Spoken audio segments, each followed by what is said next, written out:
Thank you, Barbara. Thank you, Deputy Mayor, and thank all of you for coming here today.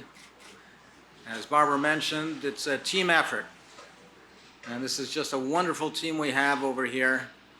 But really, there was one omission with this great team, and it would not have been possible without this great family that stands behind the team, who are the Daft Park family. My wife and sons are here, and they are behind every step of the way here. Thank you very much. Thank you for participating in this historical event, the largest retention and restoration project ever in North America. And this bold, extraordinary project aims to preserve a rich architectural, cultural, artistic past, synthesizing it with a bold vision for the future, and at the same time enhancing, renovating, rejuvenating an entire downtown city block, which will greatly benefit the people of this great city. But I want to touch on another point as well. This project has some great personal, very deep personal relevance for me and symbolism as well. Some 75 years ago, my parents and my in-laws came to this great country as survivors from the Holocaust in Europe during World War II. They arrived as refugees, orphaned from their families and communities, their homes, scarred and broken and penniless. But they had the good fortune to be welcomed into this great country. Not that they received any significant financial benefit of any kind, that wasn't the mindset at that time. But what they did receive was something far more valuable. They received freedom. They had the freedom to rebuild their lives, their families, their communities, their sources of livelihood. They had the freedom to practice their faith and rebuild their institutions. And so they did.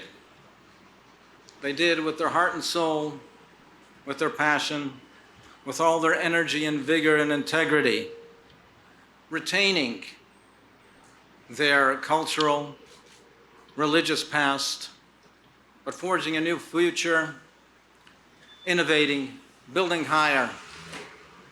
In fact, they were responsible for a good portion of the transformation of this city's skyline during the decades that followed, and in rebuilding some of their institutions, all the while building it on a foundation of the rich cultural past. And that's what this project symbolizes to me.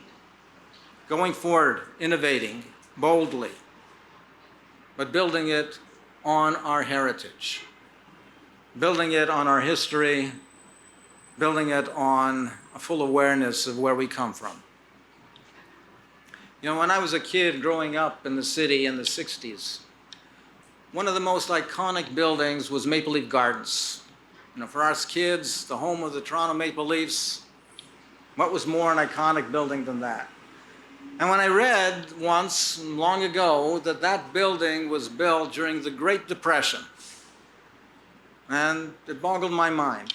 How could anybody go ahead and have the courage to build a project of that magnitude in such a difficult and uncertain time?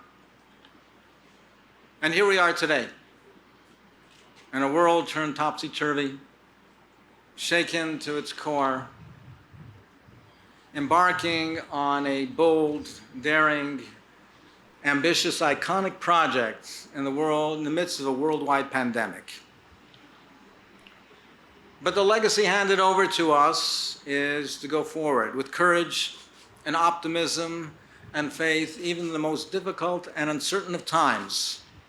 So we march forward with all our energy and our prayers. May God bless this project.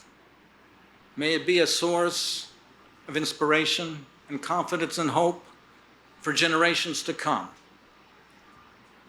May it be a beacon of light, illuminating our way that the path to the future is to innovate, go boldly forward, but without ignoring, obliterating, destroying our past, but always mindful of the enduring lessons that it teaches us and building on its firm foundations.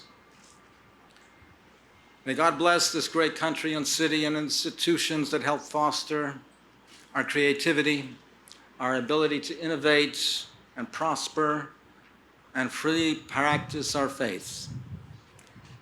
And may God bless all of us and shower us with the abundant blessings that will help us become the people that we want to be and ought to be. Thank you so much for coming.